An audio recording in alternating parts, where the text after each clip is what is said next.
Hai teman, selamat datang di channel SKT New. Jangan lupa pada teman-teman untuk like, komen, dan subscribe supaya tidak ketinggalan update dari channel ini. Mimin ucapkan terima kasih. Selamat menyaksikan. Arsen menghentikan mobilnya di depan gang kontrakannya Reina. Laki-laki itu bergegas turun dan menyusuri gang yang sempit itu untuk segera menemui Reina. Ia mendapati pintu kontrakannya tertutup. Arsen mengetuknya. "Rain, kamu di dalam?" teriak Arsen tapi tak ada jawaban. "Reina! Rain!" jawab saya. "Apa kamu di dalam?" Arsen menggedor pintu dan berusaha mengintip dari celah jendela, namun tetap tak menemukan tanda-tanda keberadaan Reina. Sepertinya perempuan itu memang tidak ada di sana. Ya, memang Reina tidak sedang berada di kontrakannya. Perempuan itu sedang menangis di rumah sakit sambil memeluk ayahnya yang sedang dirawat. "Kamu kenapa, sayang? Kenapa kamu menangis?" tanya sang ayah dengan perasaan bingung sambil mengelus punggung putrinya. "Gak apa-apa kok, ya," jawab Reina di sela sesenggukannya. "Pasti kamu ada masalah. Cerita sama ayah." Mengingat setengah jam yang lalu Reina datang ke ruangannya dan langsung memeluk dirinya. Jelas pria parubaya itu merasa ada sesuatu. Reina melepaskan pelukannya lalu menggeleng pelan. "Enggak kok, ya. Reina cuma capek makanya pengen istirahat di pelukan ayah sebentar. Kerjaan Reina banyak. Skripsi Reina gak kelar-kelar. Reina juga khawatir sama ayah." Pria itu tersenyum teduh. "Ayah mau kamu banyakin istirahat dan gak perlu khawatirin ayah. Ayah gak apa-apa kok. Ayah bakal sembuh, kan?" tanya Reina. "Ayah pasti sembuh, Rain. Janji, ya." Reina kembali memeluk ayahnya. "Jangan tinggalin Reina sendiri. Reina takut sendirian." "Iya, sayang. Ayah gak akan ninggalin kamu," ucap sang ayah dengan lembut sembari mengelus surai panjang Reina. "Pokoknya ayah harus sembuh. Ayah harus hidup yang lama dan menghabiskan sisa hidup ayah dengan bahagia tanpa perlu cuci darah lagi. Reina pengen banget lihat ayah sembuh. Ayah juga ingin melihat kamu wisuda, Reina. Ayah ingin melihat kamu menikah dan memiliki hidup yang layak." Maaf kalau Reina banyak salah ke ayah. Reina belum bisa jadi anak yang baik. "Kamu ngomong apa?" Ayah melepaskan pelukan sang anak, berganti mengusap air matanya yang jatuh membasahi pipi. "Kamu adalah anak paling baik di seluruh dunia. Ayah beruntung punya putri seperti kamu. Kalau reinkarnasi itu benar ada, ayah ingin kamu jadi anak ayah lagi. Jadi jangan pernah ngomong gitu lagi." "Ya." Reina tersenyum di antara tangisnya lalu mengangguk paham. "Masnya cari Reina." Arsen berbalik menoleh ketika seseorang tiba-tiba saja bertanya padanya. Saat Arsen mendapati ibu-ibu yang sedang membawa barang belanjaannya, Arsen langsung mengiyakan. "Benar, Bu, apa ibu tahu Reina ada di mana?" tanya Arsen dengan sopan. "Tadi pagi Reina titip kunci sama saya. Katanya mau jenguk ayahnya yang lagi dirawat di rumah sakit." Jelas sang ibu kepada Arsen. "Ayahnya dirawat di rumah sakit?" Arsen mengerutkan alis. "Kalau boleh tahu sakit apa, Bu?" "Gagal ginjal, Mas." Kurang lebih nyatanya pada Reina saja. Saya takut ganggu privasinya. Arsen sedikit kaget setelah mengetahui penyakit ayahnya Reina. Ia pun mengangguk pelan dengan pikiran yang masih menerawang. "Kalau begitu saya permisi dulu, Mas." "Iya, Bu, terima kasih informasinya." "Sama-sama." Arsen menghela napas gusar. Kasihan juga perempuan itu. Gumam Arsen sendirian. Usai berlama-lama menghabiskan waktu bersama sang ayah, Reina pun memutuskan untuk pulang. Ia berjalan di pinggir jalanan saat hampir sampai ke kontrakan. Muka kusutnya menunduk lesu. Reina tidak ingin ayahnya mengetahui kalau Reina mendapatkan biaya bekal operasi dengan cara yang haram. Ayahnya pasti akan menolaknya mentah-mentah. Namun yang Reina inginkan hanyalah kesembuhan beliau. "Maafkan aku, Ayah. Aku terpaksa merahasiakan ini," batin Reina dalam hati. "Apa kamu sudah merasa jadi bos?" Pertanyaan dari seseorang itu membuat Reina mengangkat kepalanya. Ia begitu kaget ketika mendapati keberadaan Arsen berdiri tak jauh dari hadapannya. Arsen sendiri sedang duduk di bumper mobil miliknya sendiri. Reina berdecak kesal lalu berbalik badan bermaksud melarikan diri. Buru-buru Reina melangkah, tapi ucapan Arsen selanjutnya berhasil membuat langkah Reina terhenti. Kalau menjauh selangkah lagi, saya akan langsung menghubungi Adiwangsa.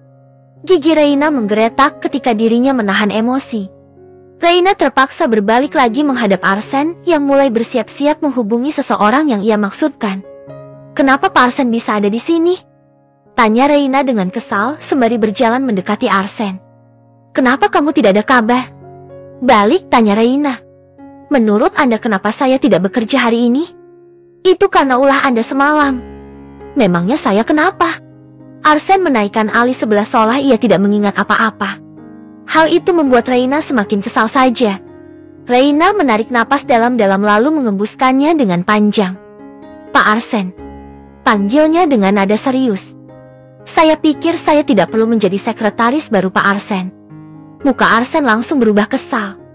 Menurut saya itu akan sangat melelahkan. Lebih baik saya menjadi karyawan biasa saja. Lanjut Reina. Dengan cepat Arsen mencengkram tangan Reina dan menariknya paksa. Reina mengadu sakit dan ingin melepaskan diri, tapi ternyata muka Arsen begitu dingin. Arsen tampak marah. Apa yang sudah kamu putuskan tidak boleh kamu tarik kembali. Cetus Arsen dengan tatapan tajam dan jarak wajah yang dekat. Atau mungkin saja wajah kamu ini akan lecet selamanya. Lanjutnya sembari mengusap pipi Reina dengan punggung jari. Seketika jantung Reina berpacu cepat dan bulu kuduknya merinding ngeri. Awas saja kalau kamu berani seenaknya sama saya. Peringat Arsen sekali lagi. Dasar psikopat. Batin Reina. Maaf. Saya gak akan mengulanginya lagi. Final Reina yang malas berdebat. Itu bagus. Sebaiknya Pak Arsen pulang. Saya mau istirahat. Siapa bilang kamu boleh istirahat? Ini masih jam kerja. Muka Reina semakin lesu. Pak, saya izin hari ini. Seluruh badan terasa sakit. Apa kamu ada membuat surat izin? Tanya Arsen. Reina menggeleng lemah. Kalau begitu gaji kamu akan dipotong 2 kali lipat. Dasar cowok brengsek. Padahal badanku sakit juga karena dia. Reina lagi-lagi membatin. Gak apa-apa deh, Pak. Saya beneran gak enak badan. Maaf karena gak izin tadi. Lain kali saya gak akan mengulanginya lagi. Sesal Reina pura-pura. Tadi pagi Reina memang malas sekali mengabari kantor. Dirinya masih sangat kesal mengingat kejadian semalam. Kalau Arsen bukan siapa-siapa, Reina yakin laki-laki itu sudah berada di penjara sekarang. Atau yang paling buruk, di kuburan. Reina sendiri yang akan menghabisi nyawanya. Sekali lagi kamu ulangi seperti itu, saya akan memberikan hukuman yang lebih berat dari semalam. Ucap Arsen dengan entengnya. Reina membulatkan mata kaget. Dengar baik-baik, Rain. Arsen mendekatkan wajahnya ke telinga Reina dan berbisik. Jangan pernah menarik apapun yang sudah kamu katakan kepada saya. Terutama saat kamu mengatakan bahwa kamu adalah milik saya. Karena sekali milik saya, akan tetap menjadi milik saya selamanya. Dan disinilah Reina sekarang. Dia berdiri di balik meja seorang sekretaris bersama Anya sekretaris yang lama. Selama 2 minggu sebelum proses pengunduran dirinya berakhir, Anya akan mengajari Reina tentang tugas-tugasnya. Jujur saja Reina mengagumi ketangkasan Anya dalam bekerja. Reina juga ragu dirinya bisa seperti Anya. Tapi Reina masih belum tahu kenapa Anya mengundurkan diri. Apakah dia mendapatkan pekerjaan yang statusnya lebih tinggi? Gimana, Rain? Apa kamu paham apa yang udah aku ajarin tadi? Tanya Anya ketika mereka sedang makan siang bersama di kantin. Jawaban Reina diawali dengan cengengesan lalu berkata, kurang lebihnya paham. Cuma aku gak yakin bisa seahli MBA dalam pekerjaan ini. Gak apa-apa. Kamu pasti butuh proses sama seperti aku waktu pertama kali melamar sebagai sekretaris. Balas Anya dengan rendah hati. MBA baik banget. Makasih banyak udah bantuin aku.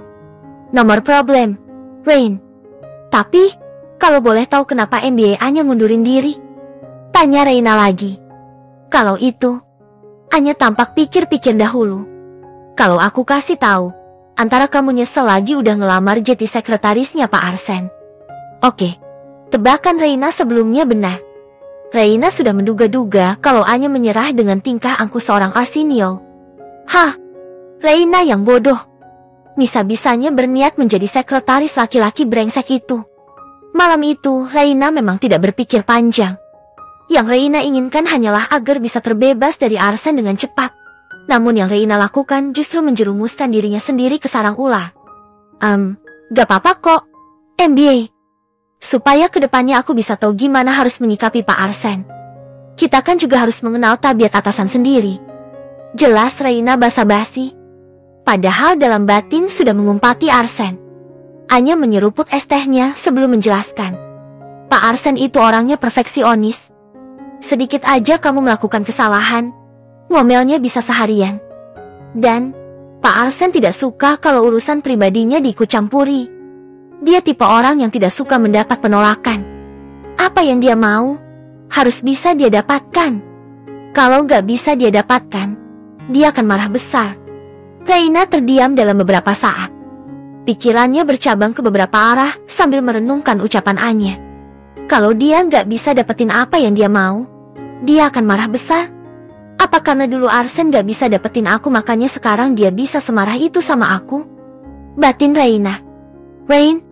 Sentak Anya membuat Reina tersadar dari batinannya. Terus kalau misalnya Pak Arsen marah, cara nenanginnya gimana?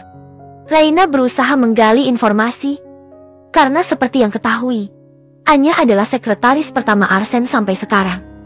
Wanita itu pasti mengetahui hampir segala hal tentang Arsen. Pak Arsen suka sekali sama kebab. Biasanya saya akan minta maaf sambil memberikan kebab. Hatinya yang kesal akan langsung reda. Kebab? Iya. Lagi-lagi Reina termenung panjang. Entah kenapa makanan itu mengingatkan Reina akan kenangan lamanya bersama Arsen semasa SMP. Dasar. Gitu aja masa nangis. Gerutu Reina setelah ia mendekati Arsen yang terduduk di tanah sambil menangis.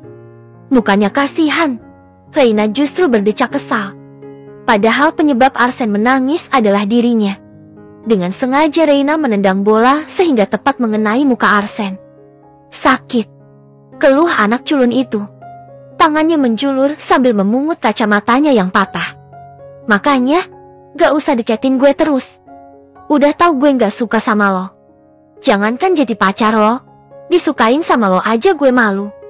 Reina membungkukkan tubuhnya mendekati wajah Arsen.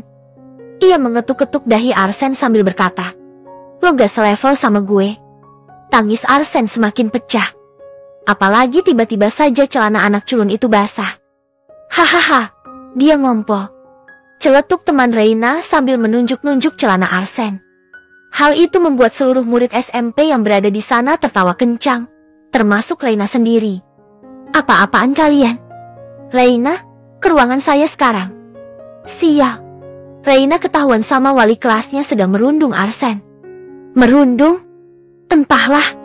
Reina kan hanya memperingati Arsen agar tak mendekatinya lagi. Sesuai guru tersebut, Reina dan Arsen kini berada di ruang guru.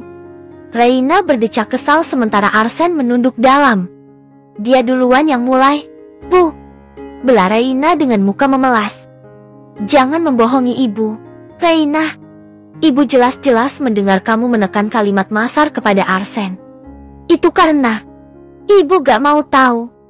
Pokoknya kamu akan diskors sampai kamu dimaafin Arsen. Selasali kelas tersebut saat memutuskan secara final. Apa? Reina membulatkan mata. Oke. Arsen pasti maafin saya. Iya kan, Arsen? Reina menoleh kepada Arsen. Bibirnya melengkung memperlihatkan senyum manis. Arsen mengangkat kepala dan melihat wajah manis Reina. Tapi Arsen tahu senyum itu hanyalah pura-pura demi mendapatkan maaf dari dirinya. Arsen tidak sebodoh itu. Arsen menggeleng lemah dan membuat Reina kembali kesal. Kerja bagus, Arsen. Kamu harus membuat Reina berusaha untuk dimaafin. Kalau kamu sudah memaafkan Reina, kamu bisa kasih tahu ibu. Ujar wali kelas kepada Arsen. Arsen mengangguk pelan. Maksud lo apa gak mau maafin gue? Tanya Reina sambil mendorong pundak Arsen setelah sepulang sekolah. Karena kamu salah. Jawab Arsen kaku. Gue salah karena gue gedek sama lo. Bisa dibilangin gak sih gak usah deketin gue lagi? Makin kamu jahat sama aku makin gak mau maafin kamu. Jawaban Arsene menambah amarah Reina. Reina ingin memukulnya, tapi Arsene buru-buru kabur. Dasar culun, teriak Reina sambil mencak-mencak. Udahlah, Rain. Kamu harus baikin dia dulu biar kamu bisa sekolah lagi. Saran teman Reina kepadanya. Ya, awalnya Reina berusaha keras demi mendapat maaf dari Arsene sampai Reina pun pura-pura menyukai Arsene dan ingin pacaran dengannya. Namun Arsene adalah anak terpintar satu sekolahan. Seorang Arsene tidak percaya akan bualan itu. Hampir 2 minggu Reina diskors. Reina bahkan pura-pura berangkat sekolah dari rumah agar ayahnya tidak khawatir. Di saat dirinya mulai jenuh, Reina memutuskan untuk membuat kebab resep ibunya saat pagi-pagi buta, setelah meminta saran dari ayahnya. Kali itu, Reina ingin tulus meminta maaf kepada Arsene. Sebelum jam pelajaran dimulai, dengan pakaian sekolah Reina menunggu di gerbang masuk sekolah. Dia tidak masuk ke dalam karena Reina memang masih diskors. Arsene, seru Reina saat melihat Arsene dari kejauhan. Arsene menghentikan langkah. Reina mendekati Arsene. Gue udah renungin ini semalaman. Tapi lo bener. Gue udah banyak salah sama lo. Gue selalu kasar sama lo dan suka bikin lo nangis. Gue nyesel sekarang dan pengen minta maaf sama lo secara tulus. Gue sampai nanya ke ayah gimana caranya minta maaf ke temen. Kata ayah, bisa dengan cara masakin dia makanan. Seriusan ini gue masakan khusus buat lo pagi-pagi buta tadi. Gue sampai gak tidur. Tahu? Terima. Ya. Reina menjulurkan tangan yang berisi satu bekal makanan yang isinya adalah kebab buatan Reina. Arsene mendengarkan semua omongan Reina dengan seksama. Wajah Reina memang terlihat tulus. Hanya saja Arsene masih ragu Reina benar-benar menyesal atau tidak. Arsene belum menerima bekal tersebut. Ia hanya meratapinya lama. Oh iya, ini kebab. Gue bikinnya menurut resep ibu gue. Ya, walaupun rasanya mungkin gak sama. Atau mungkin gak enak. Kalau gak enak lo bisa buang kok. Please, maafin gue. Penyakit ayah gue bisa kambuh kalau tahu gue diskors. Gue mohon banget sama lo, Arsene. Maafin gue. Arsene tersenyum kecil. Memang permintaan maaf seperti ini yang ia inginkan. Arsene menerima bekal itu dengan senang. Wajah Reina langsung ceria. Lo maafin gue, kan? Tanya Reina antusias. Arsene mengangguk pasti. Yes. Reina berseru senang. Ya udah, ayo masuk. Tapi gue masih diskors. Hari ini udah gak lagi. Ya, walaupun setelahnya Reina kembali berulah jahat kepada Arsene. Paling tidak dirinya pernah meminta maaf secara tulus. Reina, kamu jangan melamun di siang bolong. Anya menggoyangkan lengan Reina hingga membuat Reina tersadar. Apa? Gagu Reina yang jeti linglung. Kamu mikirin apa sih? Pak Arsene paling gak suka loh kalau karyawannya melamun gitu. Jelas Anya memperingati. Maaf, MBA. Aku kepikiran sesuatu. Apa yang kamu pikirin sih? Bertepatan dengan pertanyaan Anya, sosok Arsene muncul memasuki kantin bersama asisten pribadinya. Reina meratapi pria itu dengan lama sambil menjawab. Mikirin anak culun yang ternyata belum berubah sampai sekarang.